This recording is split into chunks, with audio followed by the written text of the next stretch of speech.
The amazing possibilities is that it could defy everything that we know, because when we're in a digital space, you could just create anything into existence. And I think how we need to see it is this opportunity to serve people in ways that were not served on the earth, but in collaboration with the earth. And we also need to see it as something that really defies all that we know, and that things could really be so different to what we imagined them to be in a very emancipatory and positive way.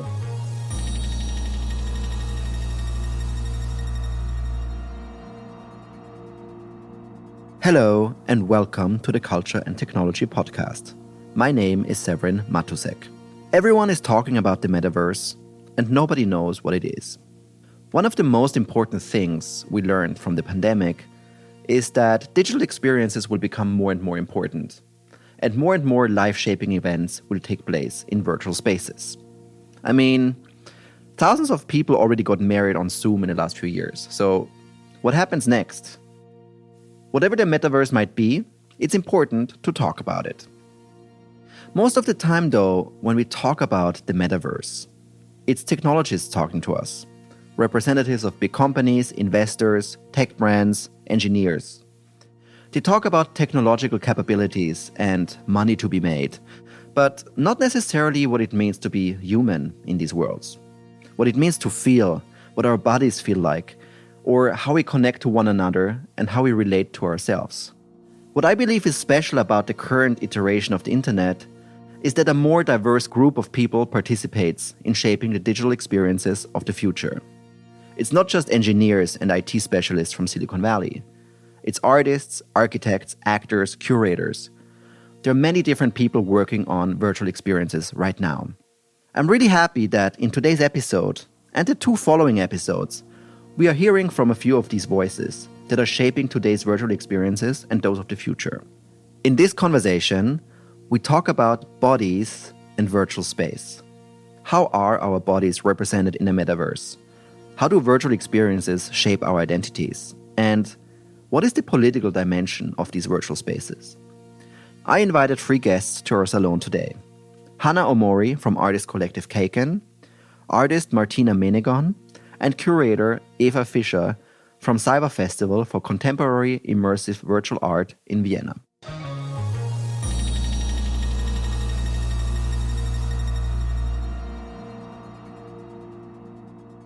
I'm one of the co-founders of Keiken, and Keiken is an artist collective. Keiken means experience in Japanese, so it's really about pushing the boundaries of experience, but also exploring the nature of consciousness.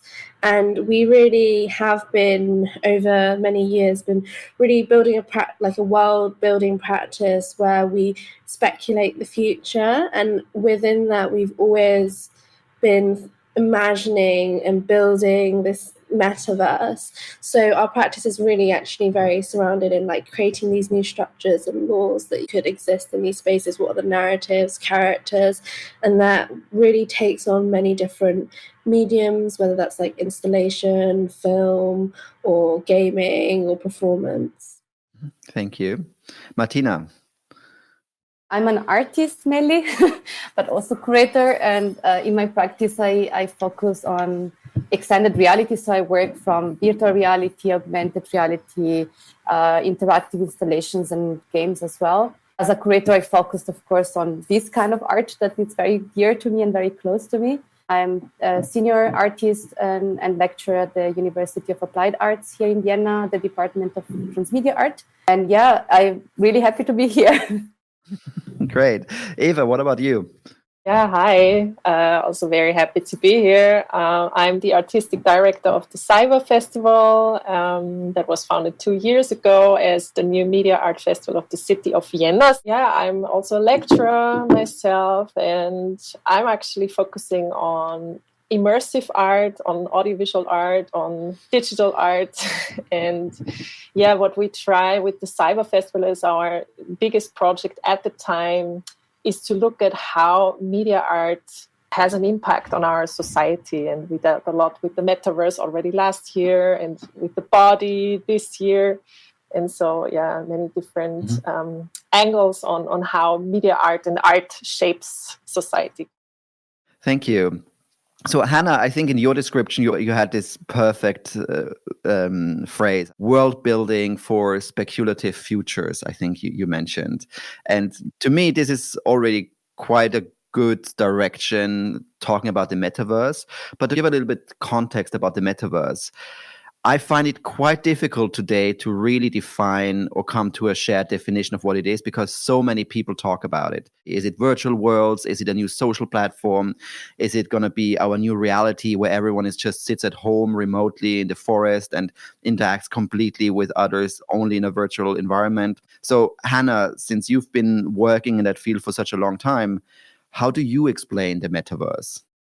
I guess maybe if to contextualize it, I could explain how I think people are propositioning it into relation to like what it actually is or could be. Currently, it's very much seen as a buzzword. It's very much speculative energy, and it's speculative energy of what the future could be like based on technological advancements. However, the difference of like what it is, or like the connection to that, is that whatever we create in our future is going to be based on how we feel now. If you feel your best self, you will see a future that is open. You will approach it with kindness.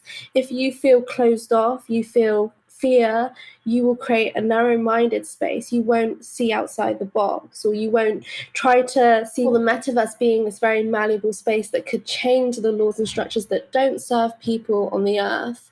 And we are living in a digital realm, as well as having our physical body and having physical existence. It actually doesn't disconnect you to nature, or maybe some of the metaverses that aren't so emancipatory spaces that we like to see it as exploring consequences fictitiously. So we imagine worlds like maybe Meta from Facebook, and how they don't serve humans because they don't change the structures. So we're exploring those consequences fictitiously. But I think the metaverse to us is a spiritual act, because you are transporting your consciousness into another realm. So therefore, you have to see it as something that is spiritual. You have to see it as something philosophical. If you're creating new laws and structures, that means that you're creating new realities for people to live in. There's an extreme amount of nurture, care that needs to go into that. There's so many aspects to it that you really need to explore. But the amazing possibilities is that it could defy everything that we know, because when we're in a digital space, you could just create anything into existence. And I think how we need to see it is this opportunity to serve all people from everywhere, really try to serve people in ways that were not served on the earth, but in collaboration with the earth. And we also need to see it as something that like really defies all that we know, and that things could really be so different to what we imagined them to be in a very emancipatory and positive way. Thank you. So according to that definition, the metaverse is not a space or a thing that any company or individual can own. It's a concept that we as humanity as a whole can participate in and start creating alternative realities. So have you heard of this by John Perry Barlow? He passed away, I think, a few years ago, and it's called The Declaration of Independence in Cyberspace. To me, it's very similar to the metaverse. He really lays out, like, this is what it should be, this is what it shouldn't be. And he talks about how the cyberspace has no borders. So it's not that it's an infinite space, because if it's an infinite space, it's still connected to the earth. So you're using natural resources. So it's not that the space is infinite in that sense, because you need to consider the earth and what resources we have, but it doesn't have borders the same way. You're not saying these people, they need a passport to come here. Like it's completely different. We could reimagine that. We don't need to have airplanes in the metaverse maybe, and like obviously within gaming often it's portals, but it could be something else. It could be like our consciousness takes us to something in a very like beautiful transformative act. I would say that reimagining is very much the job of artists as well. So I thought, Martina, maybe you want to contribute to that discussion now. How do you put in your art practice, or how do you approach the metaverse from your perspective? I also wanted to just quickly add, because I really appreciate Hannah's vision of what a metaverse is. And I think especially today, you mentioned the meta, like kind of taking the metaverse word and saying that they are now creating the metaverse, while it is an old word, actually. It's from the 90s. It is not okay for one person to just come and say, no, this is my word and I'm going to make it mine. So I think it is nice to see that artists within this kind of discipline are fighting against this, are reclaiming the word metaverse. They are creating different metaverse. It's important to look at the metaverse as a place of freedom, of a place where we can be anything we want to be. This is still a problem. We have been talking during the CIVA festival also of still today, so many of these virtual spaces, these metaverses that are happening online, they still propose like female and male bodies. And that's it. You can't choose any abstract shape or any fluid shape or any even fluid gender you want to be on the metaverse. So I think this is still something that, as unfortunately, again, as artists and as creators, we have to take responsibility to talk, because otherwise, corporation won't. So I think it is important with our own art to explore different possibilities. So in my case, I really always been very fascinated with the concept of like glitch, but in 3D, so not a 2D glitch. And I've been always... What is a glitch exactly? You have to explain. Okay. So like glitch, if you would look at 2D images, maybe the image would start to go pixelated or out of focus or whatever. And this would be defined as an error. Something bad is happening, something that it shouldn't happen is happening. And there has been artists that have been pushing this into the images, like saving one image over and over until it's kind of compromised and causes this glitch. I've always been interested in kind of having the same kind of error aesthetic, but within 3D, so within virtual bodies and virtual spaces. And I do this by basically misusing tools that I have at hand. Like, for example, 3D scanners. You should, be scanning a person by being very still and not moving, and being a second person scanning an object or a person. And I do this all by myself. So I cause an error in the process that causes an error in the end result. But I just love this error. So I'm actually embracing this error as something positive, something beautiful, something freeing. And so that's how I create my words. And let's talk about identity, which you already mentioned, Martina. You mentioned that in the metaverse or in virtual reality spaces, we can choose and define our own identities to some extent. And I know that, Eva, identity has been an important topic of this year's CIVA Festival. So how do you frame identity within the realm of the metaverse and alternative realities?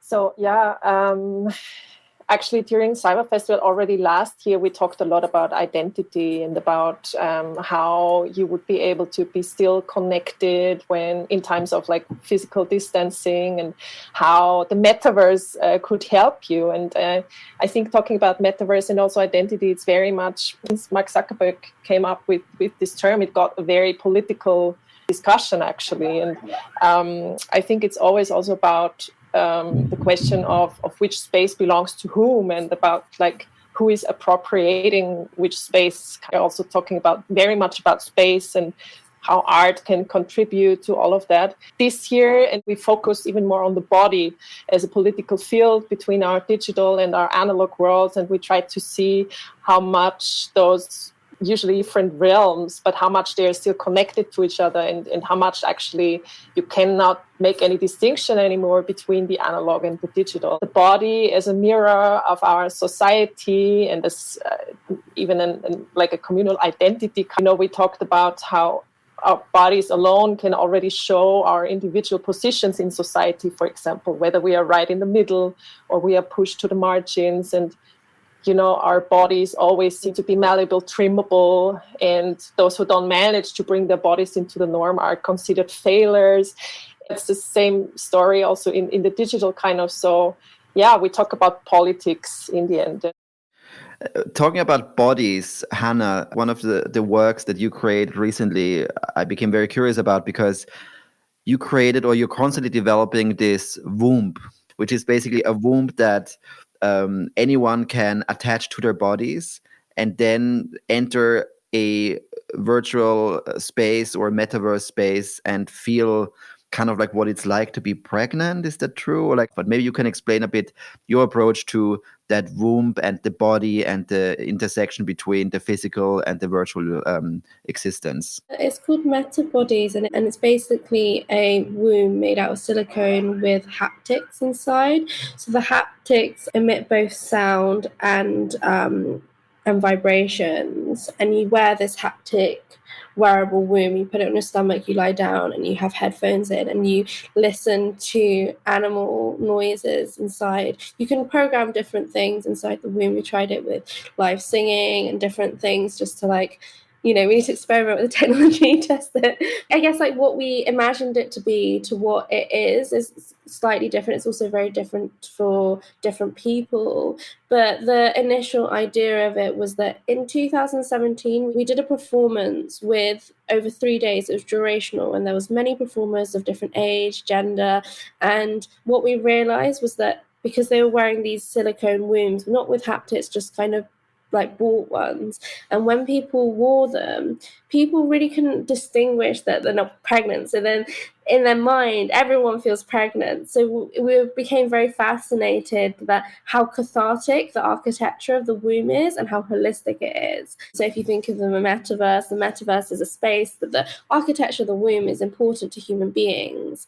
It's something that everyone shares, and people think of it as gendered, but it's not, it's genderless. Everyone came from the womb. It's an amazing piece of architecture and technology. It's probably one of the best technologies, a way better technology than Elon Musk could ever make. From that experience, we know this architecture, this technology is very important.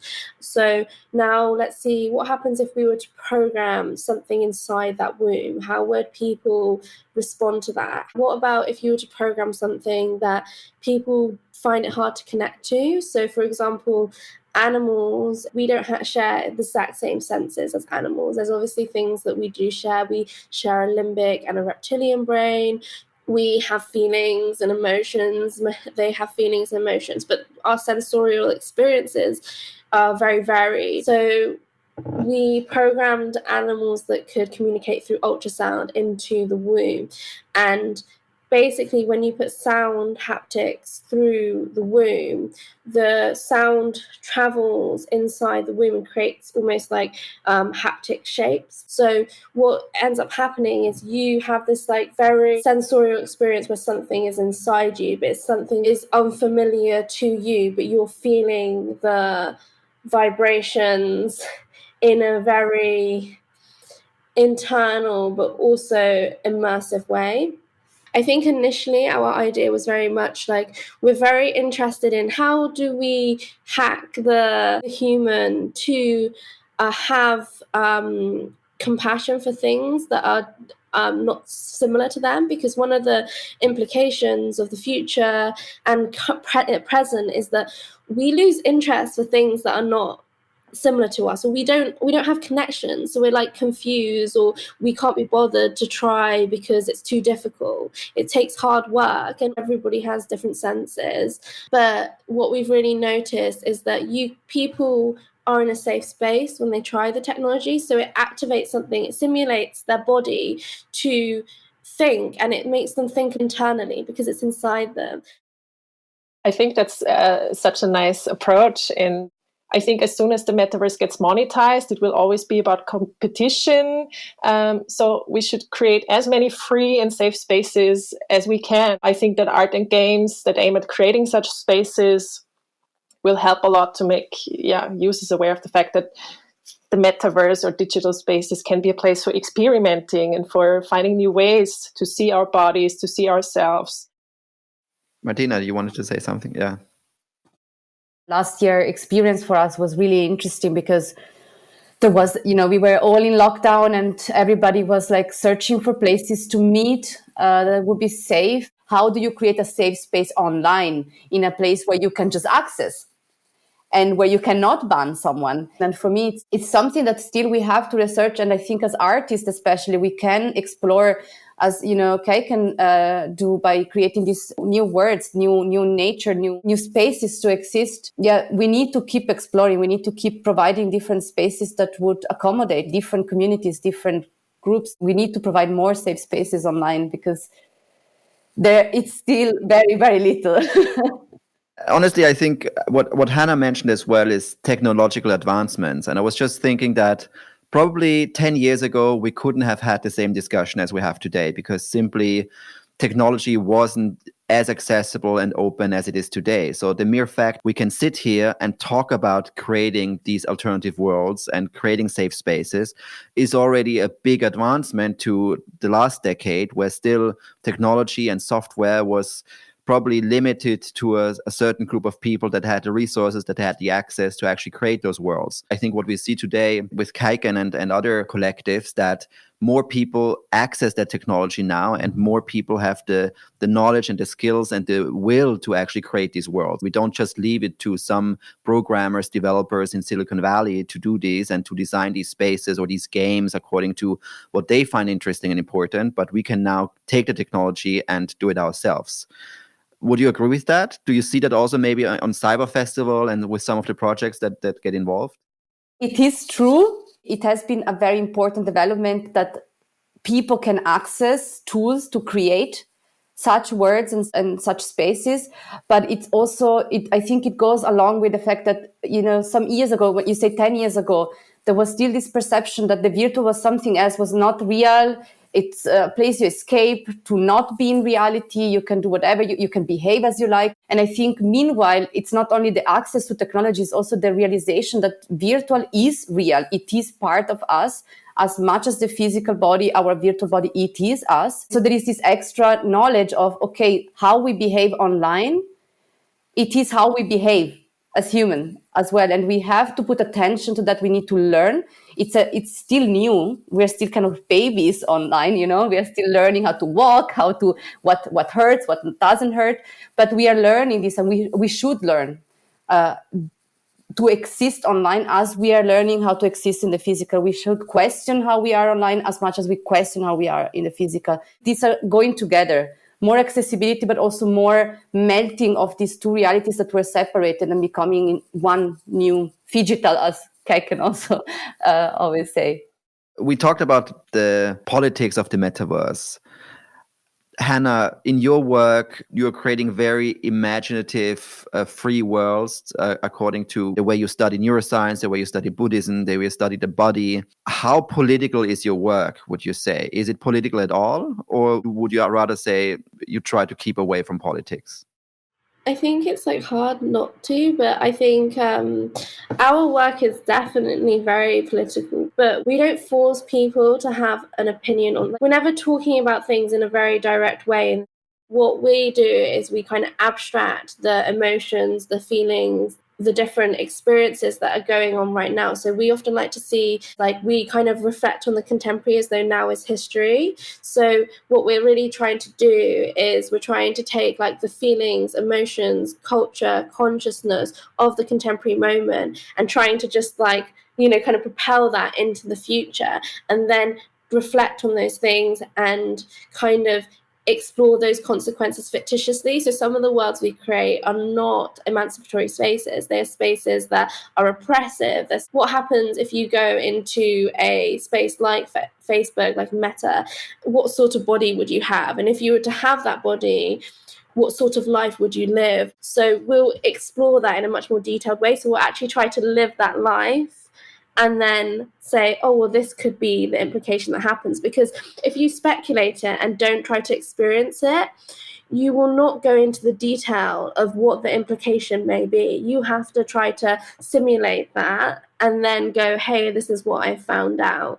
So I think that our work has always been political. It will always be political, but we are not trying to talk about it in a way where it's so direct. It's abstracted enough that it's almost we're not telling people you should be on this side or that side. It's more hey, these are all the sides that could happen. Let's explore where they could go.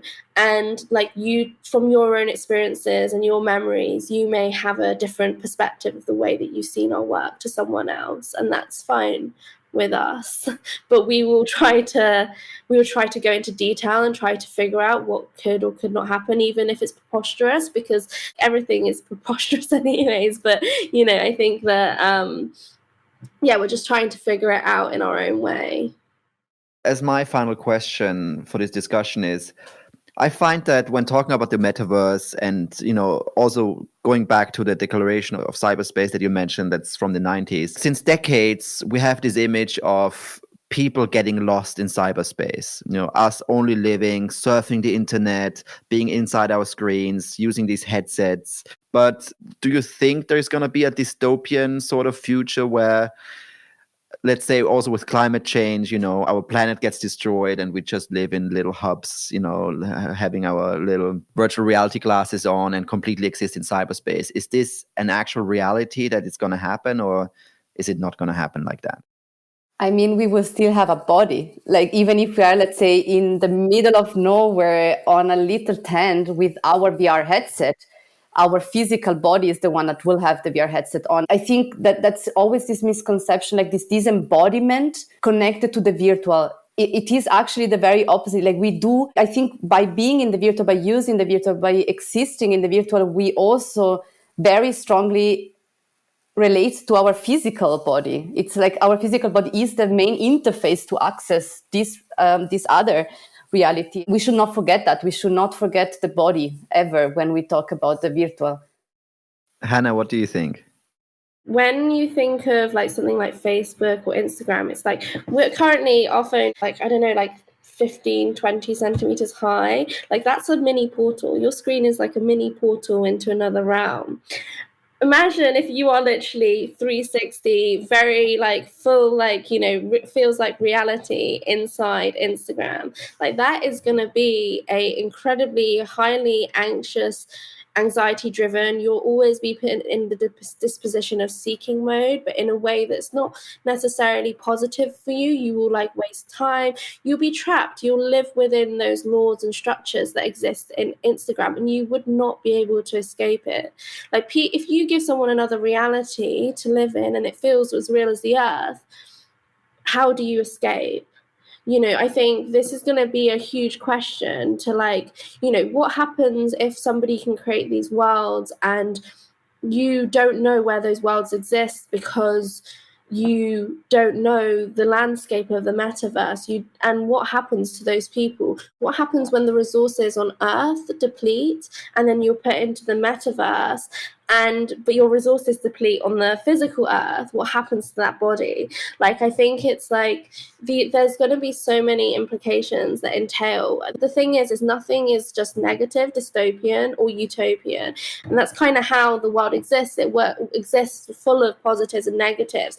The implication is going to be that as the world becomes more complicated, how do you comprehend anything? Like, how do you comprehend what your desires are, what your beliefs are? How do you feel focused in life? Like, how do you feel ambition and drive to know who you are? I think those are going to be huge questions, especially when technology also has so much data on you and has so much ability to control you. This is what they've been training. They have data algorithms, AI, that do this already. The programs are literally competing against each other every day to put your brain onto certain modes so that it takes your attention away from other platforms.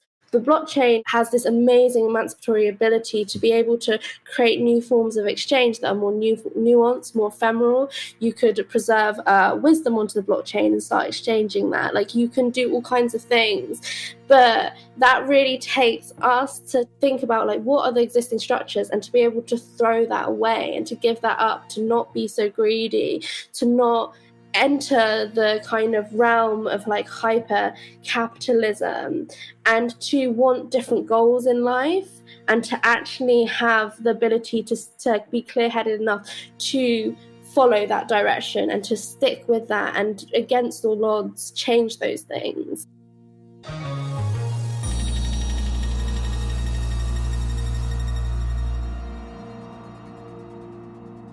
The Culture and Technology podcast is produced by the Vienna Business Agency. The Vienna Business Agency supports businesses, the economy, and the city to develop Vienna's creative industries further.